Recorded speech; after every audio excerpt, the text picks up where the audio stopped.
दोस्तों, भारतीय राजनीति की दुनिया में अगर किसी एक इंसान का नाम सबसे ज्यादा चर्चा में है तो वो है प्रशांत किशोर। इन्हें लोग चुनावी चाणक्य और इलेक्शन मैनेजमेंट गुरु तक कहते हैं। लेकिन क्या आप जानते हैं कि इस आदमी की कहानी कहां से शुरू हुई है? कैसे एक डॉक्टर का बेटा जिसने कभी संयुक्त राष्ट्र में हेल्थ एक्सपर्ट के तौर पर काम किया, वो भारत के सबसे ताकतवर राजनीतिक रणनीतिकारों में से एक बन गया है। आइए आज हम आपको ले चलते हैं प्रशांत किशोर की जिंदगी के उस सफर पर। दोस्तों, प्रशांत किशोर का जन्म 1977 में बिहार के बक्सर जिले में हुआ था। उनका परिवार एक साधारण मध्यम वर्गीय परिवार था। उनके पिता का नाम था डॉक्टर श्रीकांत पांडे, जो एक सरकारी डॉक्टर थे। घर का माहौल साधारण था, लेकिन शिक्षा को लेकर उनके पिता बेहद गंभीर रहते थे। प्रशांत किशोर का बचपन छोटे से कस्बे के वातावरण में बीता, लेकिन उनकी सोच हमेशा बड़ी। प्रशांत किशोर ने शुरुआती पढ़ाई बिहार और उत्तर प्रदेश के स्कूलों से की। इसके बाद उन्होंने उच्च शिक्षा हासिल करने के लिए दिल्ली और फिर विदेश का रुख किया। उनकी पढ़ाई का फोकस था पब्लिक हेल्थ और पॉलिसी, यानी स्वास्थ्य सेवाओं और नीतियों पर काम करना। इसी विषय ने उन्हें दुनिया भर की समस्याओं और उनके समाधान को गहराई से समझने का मौका दिया। पढ़ाई पूरी करने के बाद प्रशांत किशोर ने कुछ साल संयुक्त राष्ट्र में काम किया।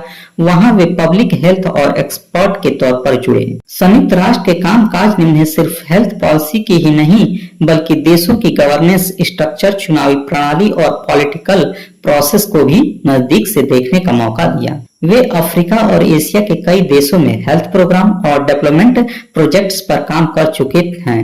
इस दौरान वे यह समझ गए हैं कि असली बदलाव लाने के लिए सिर्फ योजनाएं काफी नहीं होती, बल्कि राजनीतिक इच्छा शक्ति और जनसंपर्क की रणनीति भी बेहद जरूरी है। 2011-12 के आसपास प्रशांत किशोर ने भारत लौटने का फैसला किया।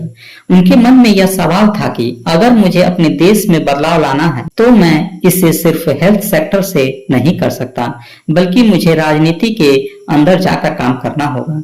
यही सोच उन्हें राजनीति की ओर खींच लाई। भारत लौटने के बाद प्रशांत किशोर ने गुजरात के तत्कालीन मुख्यमंत्री नरेंद्र मोदी से संपर्क किया। उस समय नरेंद्र मोदी 2014 के लोकसभा चुनावों की तैयारी कर रहे थे और प्रधानमंत्री पद की दावेदारी में थे। प्रशांत किशोर ने मोदी को एक नया आइडिया दिया कि चुनाव प्रचार को सिर्फ पारंपरिक रैलियों और पोस्टरों तक सीमित न रखकर इसे डेटा एनालिसिस, माइक्रो मैनेजमेंट और टेक्नोलॉजी के जरिए बड़ा बनाया जा सकता है। मोदी को यह आइडिया पसंद आया और यहीं से शुरू हुआ एक नया प्रयोग। प्रशांत किशोर ने मोदी के लिए एक टीम बनाई, citizens of accountable governance CAG। यह टीम IIT, IIM और बड़ी यूनिवर्सिटीज के युवाओं से बनाई गई। इस टीम ने ग्राउंड लेवल पर वोटर्स के डेटा इकट्ठा किए, बूथ लेवल एनालिसिस किया और फिर उसके आधार पर प्रचार की रणनीति बनाई।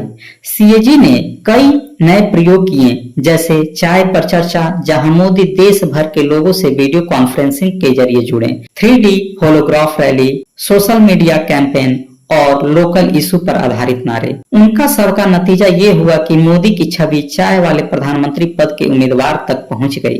2014 के लोकसभा चुनाव में बीजेपी को 282 सीटें मिली और नरेंद्र मोदी देश के प्रधानमंत्री बने।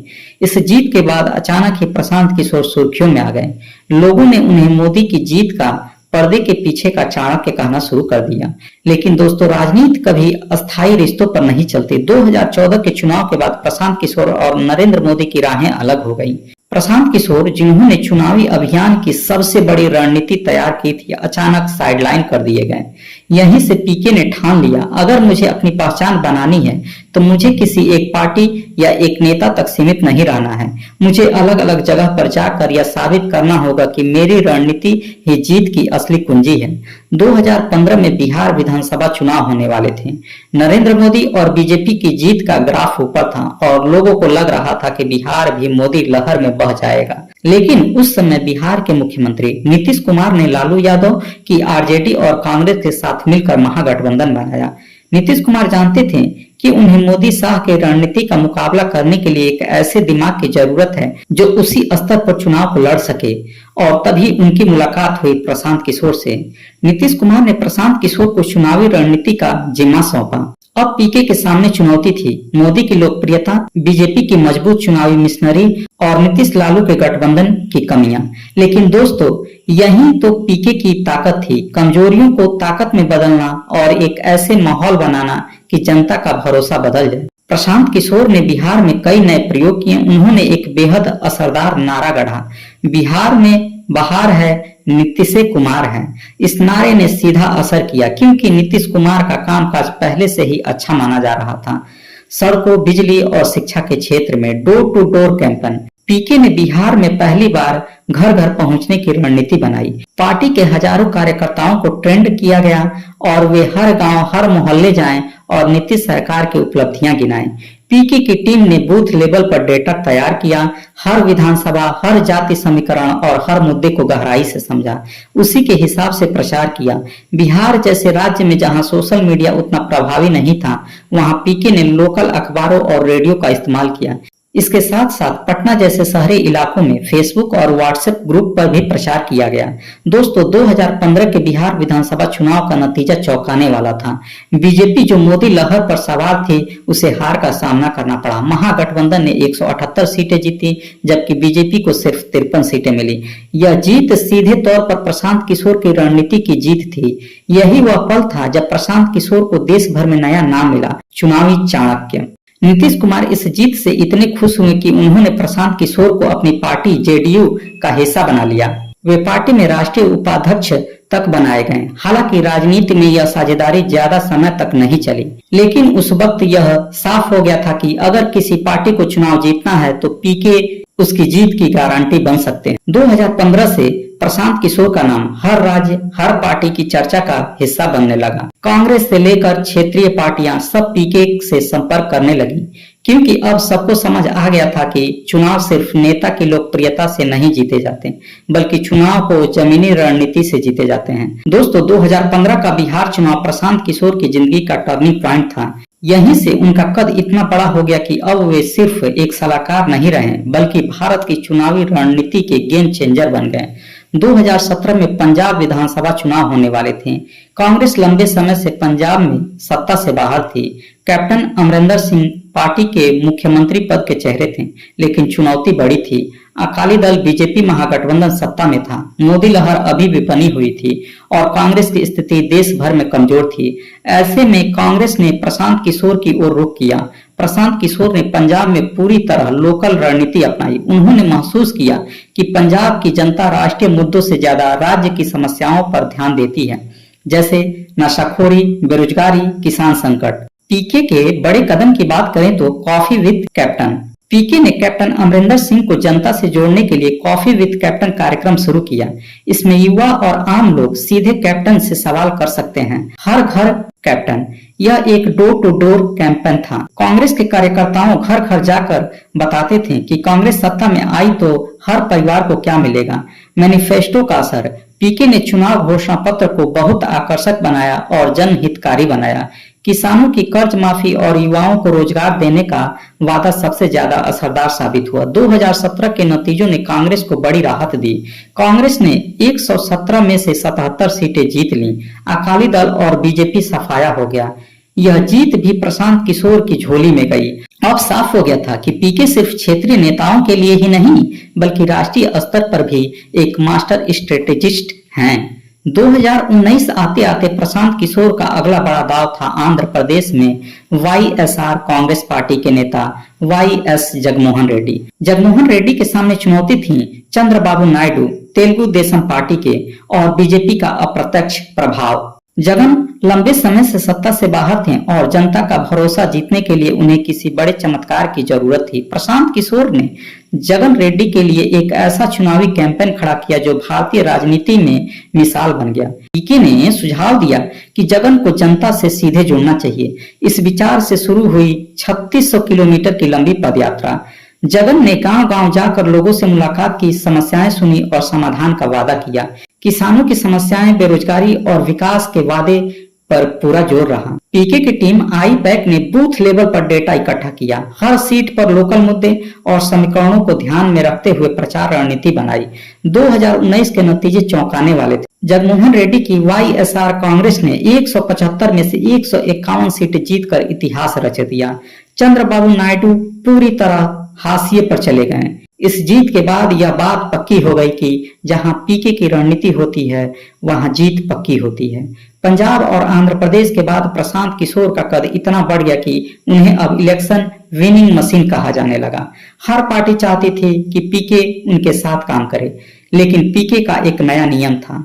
एक चुनाव में वे सिर्फ एक ही पार्टी के साथ काम करेंगे, यानी वे खुद को प्रोफेशनल कंसल्टेंट मानते थे, न कि किसी पार्टी के अस्थायी सदस्य। दोस्तों, बिहार, पंजाब और आंध्र प्रदेश की जीतों के बाद सबकी नजरें थी दिल्ली और पश्चिम बंगाल। ये दोनों राज्य न सिर्फ राजनीति से भरे हुए थे, बल्कि यहाँ चुनाव जीतना आसान काम नहीं था। सवाल था कि क्या प्रशांत किशोर यहाँ भी कमाल कर पाएंगे? आइए जानते हैं। 2015 में आम आदमी पार्टी ने दिल्ली में शानदार जीत हासिल की, लेकिन 2020 तक आते आते माहौल बदल गया था। केंद्र में नरेंद्र मोदी की लोकप्रियता, बीजेपी का मजबूत संगठन और दिल्ली में आप की सरकार के खिलाफ कुछ असंतोष। ऐसे में अरविंद केजरीवाल को लगा कि उन्हें फिर से जनता के बीच पहुंचने के लिए एक मास्टर स्ट्रेटेजिक्स की जरूरत है और उन्होंने संपर्क किया प्रशांत किशोर से। प्रशांत किशोर और उनकी आई पैक टीम ने दिल्ली चुनाव में पूरी तरह ग्राउंड लेवल रणनीति अपनाई। पीके ने चुनाव का नारा बनाया, इसी बार 60 पार। इस नारे ने कार्यकर्ताओं को जोश से भर दिया। जनता में संदेश गया कि आप इस बार भी और बड़ी जीत दर्ज करेगी। पीके ने आप पार्टी को सलाह दी कि प्रचार में सिर्फ काम की राजनीति को ही दिखाया जाए। मुफ्त बिजली पानी, शिक्षा में सुधार, मोहल्ला क्लिनिक, इन सब को कैंपेन का हिस्सा बनाया गया। पीके की टीम ने हर बूथ पर सर्वे किया, हजारों वॉलंटियर्स को ट्रेंड किया गया कि वे घर घर जाकर सरकार की उपलब्धियां बताएं। 2020 में नतीजे आए तो सब चौंक गए। आपने 70 में से 62 सीटें जीत ली, बीजेपी को सिर्फ 8 सीटें मिली। यह जीत सीधे सीधे प्रशांत किशोर की रणनीति का नतीजा मानी गई। दिल्ली का चुनाव एक बड़ा संदेश था कि मोदी लहर के बावजूद अगर सही रणनीति और ग्राउंड लेवल कैंपेन हो तो कोई भी पार्टी जीत सकती है। अब बारी थी पश्चिम बंगाल की। 2021 में यहाँ विधानसभा चुनाव होने वाले थे। राज्य की मुख्यमंत्री ममता बनर्जी और उनकी पार्टी टीएमसी पर बड़ा खतरा था। बीजेपी ने पूरा जोर झोंक दिया था। मोदी और अमित शाह की टीम लगातार बंगाल में रैलियां कर रही थी। मीडिया भी कह रहा था कि इस बार बंगाल में परिवर्तन होगा, लेकिन ममता बनर्जी ने भरोसा किया प्रशांत किशोर पर। प्रशांत किशोर ने बंगाल में काम करना 2019 के लोकसभा चुनाव के बाद ही शुरू कर दिया था। उन्होंने देखा कि बीजेपी को वहां बड़ी बढ़त मिली है। अगर समय रहते रणनीति नहीं बदली तो टीएमसी के लिए सत्ता बचाना मुश्किल होगा। पीके ने टीएमसी को बूथ लेवल पर मजबूत किया। दीदी के बोलो यानी दीदी से कहो नाम का कैंपेन शुरू हुआ, जिसमें जनता सीधे अपनी समस्याएं पार्टी तक पहुंचा सकती थी। पीके ने ममता बनर्जी की छवि को बंगाल की बेटी के रूप में पेश किया, बीजेपी को बाहरी पार्टी बताया। महिलाओं और गरीब तबके के लिए योजनाओं और वादों को प्रचार का केंद्र बनाया गया। सोशल मीडिया पर टीएमसी की छवि को मजबूत करने के लिए बड़े पैमाने पर कैंपेन चलाया गया। 2021 के नतीजे आते ही पूरा देश हैरान रह गया। टीएमसी ने 213 सीटें जीत लीं, जबकि बीजेपी 77 सीटों पर सिमट गई। ममता बनर्जी ने तीसरी बार सत्ता में वापसी की। पश्चिम बंगाल का चुनाव प्रशांत किशोर के कैरियर का सबसे बड़ा मास्टरपीस माना जाता है, क्योंकि यह वही समय था जब मीडिया और विपक्ष दोनों कह रहे थे कि टीएमसी हार रही है, लेकिन पीके की रणनीति ने पूरा खेल पलट दिया। दिल्ली और बंगाल की जीतों ने यह साबित कर दिया कि प्रशांत किशोर अब सिर्फ एक चुनावी सलाहकार नहीं है, बल्कि भारतीय राजनीति का किंग मेकर हैं। जहां पीके होते हैं वहां जीत की संभावना कई गुना बढ़ जाती है। दोस्तों, दिल्ली और बंगाल की जीत ने प्रशांत किशोर को भारतीय राजनीति का सबसे चर्चित चेहरा बना दिया। लेकिन अब सवाल था, क्या पीके खुद राजनीति में कदम रखेंगे या सिर्फ सलाहकार बने रहेंगे? 2015 में बिहार चुनाव की जीत के बाद प्रशांत किशोर ने महसूस किया कि उन्हें एक प्रोफेशनल संगठन खड़ा करना होगा, और इसी सोच से बनी I PAC, Indian politician action committee. I PAC क्या करती है? चुनावी survey, booth level management, social media campaign, नेताओं की छवि गढ़ना, जनता से सीधा संवाद कराने के नए तरीके, यानी चुनाव जीतने के लिए जो कुछ भी जरूरी होता है वो सब आई पैक करती है। पीके ने आई पैक को बनाने के लिए देश भर के युवा प्रोफेशनल्स, आईआईटी और आईआईएम ग्रेजुएट्स और सोशल मीडिया एक्सपर्ट्स को जोड़ा। धीरे धीरे आई पैक भारत की सबसे बड़ी पॉलिटिकल कंसल्टेंस कंपनी बन गई। यह कंपनी सिर्फ भारत में ही नहीं, नेपाल और अफ्रीका तक में राजनीतिक रणनीति बना चुकी है। आईपैक की बड़ी सफलता की बात करें तो 2017 में पंजाब में कांग्रेस की जीत दिलाई, कैप्टन अमरिंदर सिंह मुख्यमंत्री बने। आंध्र प्रदेश में 2019 में जगन मोहन रेड्डी को ऐतिहासिक जीत मिली। पीके की रणनीति का जादू फिर चला। बंगाल में 2021 में ममता बनर्जी की सत्ता बची। यह आईपैक की सबसे बड़ी उपलब्धि मानी जाती है। दोस्तों, आईपैक अब सिर्फ एक चुनावी कंपनी नहीं रही, बल्कि यह भारतीय राजनीति की धड़कन बन गई। कई नेता मानते हैं कि आईपैक की मदद के बिना चुनाव जीतना मुश्किल है। इतनी सफलता के बाद सबका यही सवाल था, क्या प्रशांत किशोर खुद राजनीति में आएंगे? 2017 में पीके ने कांग्रेस के लिए काम किया, लेकिन पार्टी के अंदरूनी मतभेद और पुरानी राजनीति के कारण वे ज्यादा सफलता नहीं दिला पाए। बिहार में नीतीश कुमार के साथ काम करने के बाद उन्होंने जेडीयू ज्वाइन की, उन्हें उपाध्यक्ष बनाया गया, लेकिन नीतीश और बीजेपी की नजदीकी को लेकर पीके ने विरोध किया। आखिरकार 2020 में वे जेडीयू से बाहर हो गए। इसके बाद 2022 में प्रशांत किशोर ने ऐलान किया कि वह राजनीति में सीधे तौर पर उतरेंगे। उन्होंने एक पहल शुरू की, जन सुराज। जन सुराज का मकसद है बिहार के हर जिले में जाकर जनता से सीधे संवाद करना, जनता से राय लेकर एक नया राजनीतिक मॉडल बनाना, राजनीति को पैसे और जातिवाद से हटाकर विकास पर केंद्रित करना। पीके ने जन सुराज पद यात्रा शुरू की। सैकड़ों किलोमीटर पैदल चलकर गांव-गांव गए, लोगों की समस्याएं सुनी और उन्हें दर्ज किया। जन सुराज को लेकर लोगों में काफी उत्साह दिखा। कई लोग मानते हैं कि अगर पीके इसे सही तरीके से आगे बढ़ाते हैं तो यह बिहार की राजनीति में बड़ा बदलाव ला सकते हैं। प्रशांत किशोर का मानना है कि भारतीय राजनीति में 3 बीमारियां हैं: जातिवाद, भ्रष्टाचार, धन बल। उनकी कोशिशें हैं कि राजनीति को जनता आधारित और पारदर्शी बनाया जाए। यही कारण है कि उन्होंने जन सुराज को सिर्फ एक पार्टी नहीं बल्कि एक आंदोलन बताया। हालांकि पीके के सामने कई चुनौतियां भी हैं। बिहार की राजनीति में जाति समीकरण बहुत गहरे हैं। राष्ट्रीय पार्टियां का दबदबा है। जनता उन्हें एक रणनीतिकार के रूप में जानती है, नेता के रूप में नहीं। दोस्तों, राजनीति में आना पीके के लिए एक नई यात्रा है, जहां उन्होंने अब तक दूसरों को जीत दिलाई। अब देखना होगा कि क्या वे खुद भी जनता का विश्वास जीत पाएंगे। आईपैक ने पीके को भारत का सबसे बड़ा रणनीतिकार बना दिया, लेकिन राजनीति में औपचारिक एंट्री के साथ उन्होंने एक बड़ा जोखिम उठाया है। मीडिया पीके को इलेक्शन मशीन कहती है, लेकिन पीके खुद कहते हैं, मैं कोई चमत्कारी इंसान नहीं हूँ, मैं बस जनता की नब्ज समझने की कोशिश करता हूँ। जनता उन्हें एक साइलेंट फोर्स के तौर पर देखती है, जो पीछे रहकर बड़े बदलाव करते हैं। दोस्तों, प्रशांत किशोर की कहानी हमें यह सिखाती है कि किसी गांव का लड़का भी दुनिया की सबसे बड़ी राजनीति को बदल सकता है। अगर दिमाग, मेहनत और ईमानदारी हो तो बिना सत्ता में आए आप जनता को हिला सकते हैं, लेकिन जब आप खुद सत्ता में आते हैं तो खेल पूरी तरह बदल जाता है। दोस्तों, आने वाले चुनाव ही तय करेंगे कि प्रशांत किशोर सिर्फ किंग मेकर रहेंगे या खुद भी किंग बनेंगे। लेकिन इतना तय है, भारतीय राजनीति में पीके का नाम हमेशा सुनाई देगा, क्योंकि वह सिर्फ एक शख्स नहीं बल्कि एक विचार है। अपनी राय हमें कमेंट में जरूर बताएं। अगर वीडियो अच्छी लगी हो तो वीडियो को लाइक और शेयर करना मत भूलें, और हाँ, चैनल को सब्सक्राइब जरूर करें। जय हिंद, जय भारत।